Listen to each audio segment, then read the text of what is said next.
شہزادہ تو ہے۔ ماہی کو اپنے ہی دل سے آواز نکلتی آئی سنائی دی، ماہی ادھر آؤ۔ رباب نے ماہی کو مسکراتے ہوئے پکارا۔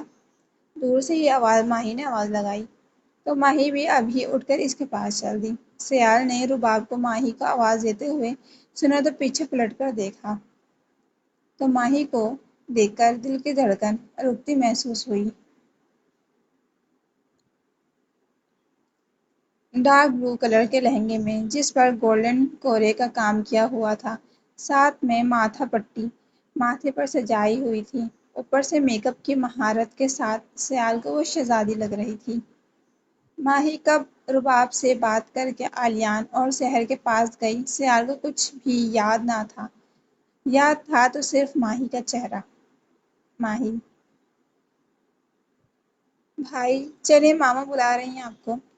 سارا کی آواز سے سیال ہوش میں آیا تو سارا اسے ساتھ کھڑی پکار رہی تھی تو سیال بنا کچھ بولے اس کے ساتھ چل پڑا۔ منگنی کی رسم کے دوران بھی سیال نظریں مسلسل ماہی کی طرف کی طواف کر رہی تھی، اور یہی حال آلیان کا بھی تھا۔ آلیان کا بس چلتا تو منگنی کے ساتھ ہی نگاہ پڑوا کر سیال کو اپنے ساتھ لے جاتا۔ منگنی کی رسم کے بعد سب کزنس ڈانس کرنے میں مصروف ہوئے تو آلیان کو سحر سے بات کرنے اور دیکھنے کا ٹائم ملا۔ سحر، آلیان نے اس کے کان کے قریب آہستگی سے پکارا۔ آلیان کی آواز سے سحر کا دل، جو پہلے ہی اس کو دیکھ کر بے قابو ہو رہا تھا، اب اور باہر اچھلنے کو تیار تھا۔ جی جی، سحر بامشکل بول پائی۔ ایک بار اپنی آنکھیں اٹھا کر میری طرف دیکھو پلیز۔ آلیان نے جیسے سحر سے التجا کی۔ سحر نے جب آنکھیں اٹھا کر آلیان کو دیکھا تو وہ پہلے ہی آنکھوں میں شدت لیے اسے دیکھ رہا تھا۔ او مائی گاڈ! سحر جب آنکھیں اس کی طرف تپش برداشت نہ کر پائیں تو آنکھیں جھکا لیں۔ آلیان کی نظریں ابھی بھی سحر کے چہرے کا طواف کر رہی تھیں تو سحر کی دوبارہ آنکھیں اٹھانے سے وہیں ٹک گئیں۔ آلیان، پلیز ایسے نہ دیکھیں، مجھ سے سانس نہیں لیا جا رہا، اور آپ کی نظروں کی تپش مجھ سے برداشت نہیں ہو رہی۔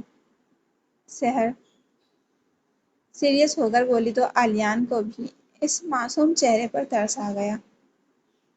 آلیان نظریں اس کے ہاتھ پر جمائے بولنے لگا، سحر، تپش نہیں ہے یہ تو آپ کے لیے میرا پیار ہے جو میری آنکھوں سے آپ کو نظر آ رہا ہے۔ سحر اس کی بات پر نظر اٹھا کر اسے دیکھنے لگی جو اب اس کے ہاتھوں پہ نظریں جمائے بیٹھا تھا۔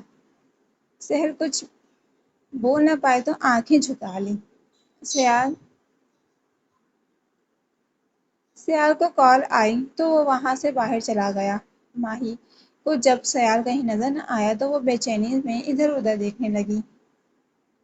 جب ماہی ہال سے باہر آئی تو وہاں بھی دور تک کوئی نظر نہ آیا تو وہ پلٹ کر ابھی 2 قدم چلی تھی جب ماہی کو کسی ہاتھ نے پکڑ کر اپنی طرف کھینچا۔ اس سے پہلے کہ ماہی چیخ مارتی، کسی نے اس کے منہ پر مضبوطی سے ہاتھ رکھ دیا۔ ماہی کی آنکھیں بند تھیں اس لیے وہ چہرہ نہ دیکھ پائی، لیکن جب اسے خود پہ کسی کی نظروں کی تپش محسوس ہوئی تو جلدی سے آنکھیں کھول لیں۔ ہاتھ اب ہٹ چکا تھا لیکن آنکھیں مسلسل چہرے کا طواف کر رہی تھیں۔ سیال! سیال کا نام لیتے ہی ماہی کی آنکھوں میں آنسو بہنے لگے۔ سیال کچھ دیر تک ماہی کو دیکھتا رہا۔ نہ جانے کتنے عرصے بعد سیال نے اپنا نام اس کی زبان سے سنا۔ جب ماہی کے آنسو میں روانی بڑھ گئی تو سیال نے ہاتھ آگے بڑھا کر اپنی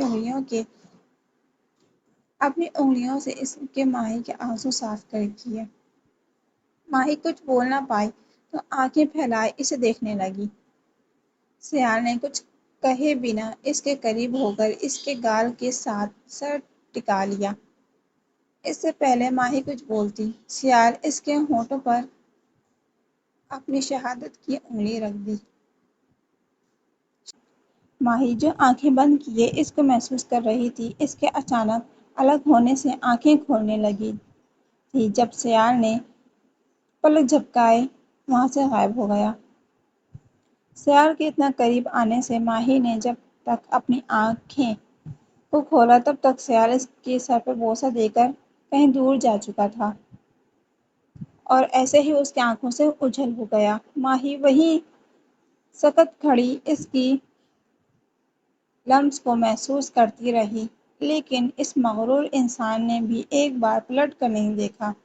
اگر دیکھتا تو جیسے اپنے آنسو کو نہ چھپا پاتا۔ ماہی کو کچھ دیر یوں ہی کھڑے رہنے پر ہوش آیا تو اس کے آنکھوں سے بھی آنسو بہہ رہے تھے۔ ماہی آنسو صاف کرتی ہال میں آ گئی۔ ماہی تم کہاں گئی تھی؟ ہم سب تمہیں کتنا پکار رہے تھے، کہاں کا ڈھونڈ رہے تھے، تم کہاں چلی گئی تھی؟ کہیں نہیں، بس یہیں مجھے کال آئی تھی تو میں باہر یہیں سننے کے لیے گئی تھی۔ بھائی جان میں تھک گئی ہوں اور میرے سر میں بہت شدید درد ہو رہا ہے، آپ پلیز مجھے گھر بھجوا دیں، میں آرام کرنا چاہتی ہوں۔ چلو میری جان، میں بھی چلتا ہوں آپ کے ساتھ۔ انفیکٹ ہم سب واپس کے لیے نکل رہے ہیں، آپ بھی سر کی فیملی سے مل لو تو ہم پھر چلتے ہیں۔ رباب ماہی کے چہرے پر پیار سے ہاتھ پھیرتے ہوئے کہنے لگا۔ ماہی بھی مہمانوں سے ملی، جبکہ سیال اسے کہیں نظر نہ آیا تو گاڑی کی طرف چل پڑی۔ کچھ ہی دیر میں ماہی کی ساری فیملیز گھر پہنچ گئیں۔ گھر آتے ہی ماہی کافی کا کہہ کر وہ روم میں چلی گئی۔ ماہی روم میں آتے ہی کپڑے اٹھا کر فریش ہونے چلی گئی۔ جب وہ فریش ہو کر نکلی تو ملازمہ کافی رکھ کر جا چکی تھیں۔ ماہی روم کی لائٹس آف کرنے کے بعد کافی اٹھا کے بیڈ کے پاس نیچے زمین پر بیٹھ گئی۔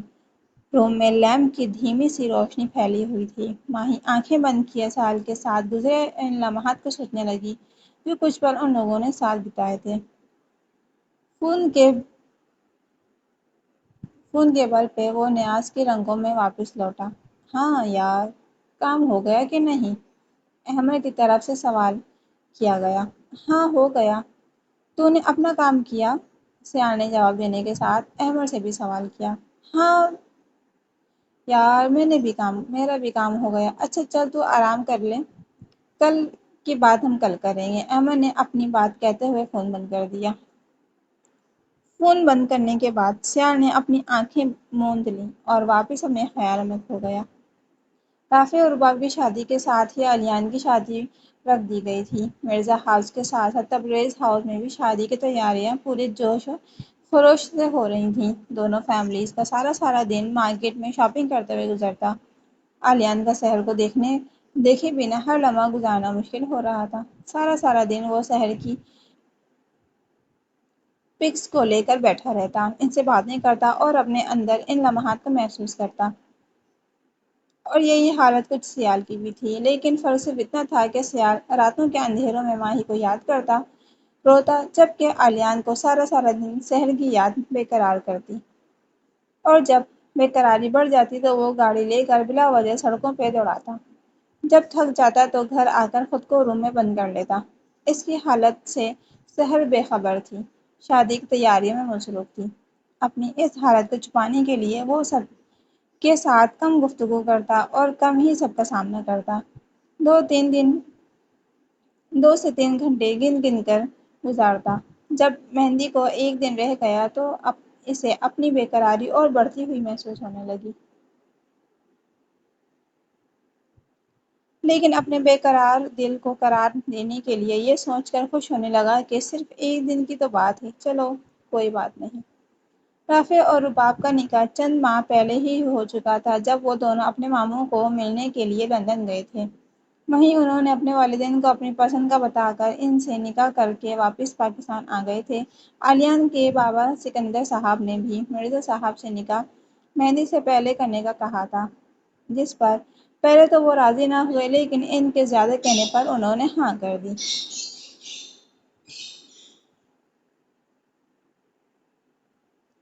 وہاں سے کا نکاح کا سن کر رو کر بہت برا حال تھا اور سارا اسے چپ کروا کر تھک چکی تھی۔ اب اس نے ہار مان کر سیال کو کال کر کے گھر آنے کو کہا، کیونکہ وہ ہی اب شہر کو چپ کروا سکتے تھے۔ سیال اگلے 10 منٹ کے اندر گھر پہنچا اور سیدھا شہر کے روم میں آ گیا۔ شہر، نکاح ہی تو ہے میری جان، اور آپ کا نکاح کل ہو یا آج ہو، ہونا تو ہے نا؟ سحر کو ساتھ لگائے وہ اس کے آنسوں کو صاف کرتے ہوئے کہہ رہا تھا، بھائی جان میں آپ سب کو چھوڑ کر نہیں جاؤں گی، میں آپ سب کو چھوڑ کر نہیں جانا چاہتی، پلیز۔ وہ رو رو کر اسے سیال کے گلے لگ کر کہہ رہی تھی، میری جان، بیٹیوں کو ایک نہ ایک دن تو جانا ہی ہوتا ہے، اور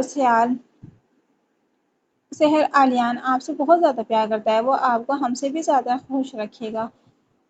سیال سحر کو پیار سے سمجھاتے ہوئے بول رہا تھا، جبکہ سحر کے آنسوں میں اور بھی روانی آ گئی۔ بھائی جان، وہ شادی کر کے مجھے اپنے ساتھ لندن لے جائیں گے اور میں آپ سب سے اتنی دور نہیں رہ پاؤں گی، میں مر جاؤں گی، میں آپ سب کے بنا نہیں رہ سکتی۔ سحر اب ہچکیاں لیتے ہوئے بول رہی تھی، اور تو یہ تو میں آپ کو بتا دیتا ہوں میری جان، عالیان نے آپ دونوں کے لیے یہیں پاکستان میں گھر لیا ہے، یہیں ہمارے گھر کے ہی پاس۔ سیال اب سحر کے چہرے کو اپنے ہاتھوں کے پیالے میں لے کر بول رہا تھا، سچ میں بھائی جان؟ سحر خوش ہوتے ہوئے بولی، جی میرا بچہ، اب تو آپ خوش ہو نا؟ سیال اب مطمئن ہوتے ہوئے بولا، جی بھائی، بہت زیادہ۔ سحر اب وہاں سے کہتے ہوئے اٹھ کھڑی ہوئی۔ سحر کی آنکھوں میں وہ خوشی کی چمک دیکھ کر سیال نے دل میں اس کے لیے ڈھیروں دعائیں کیں۔ کچھ ہی دیر میں سحر اپنے آپ کو عالیان کے نام لکھ چکی تھی۔ نکاح کے بعد سیال سحر اور سارہ کو مہندی کے لیے پارلر چھوڑ کر آ گیا۔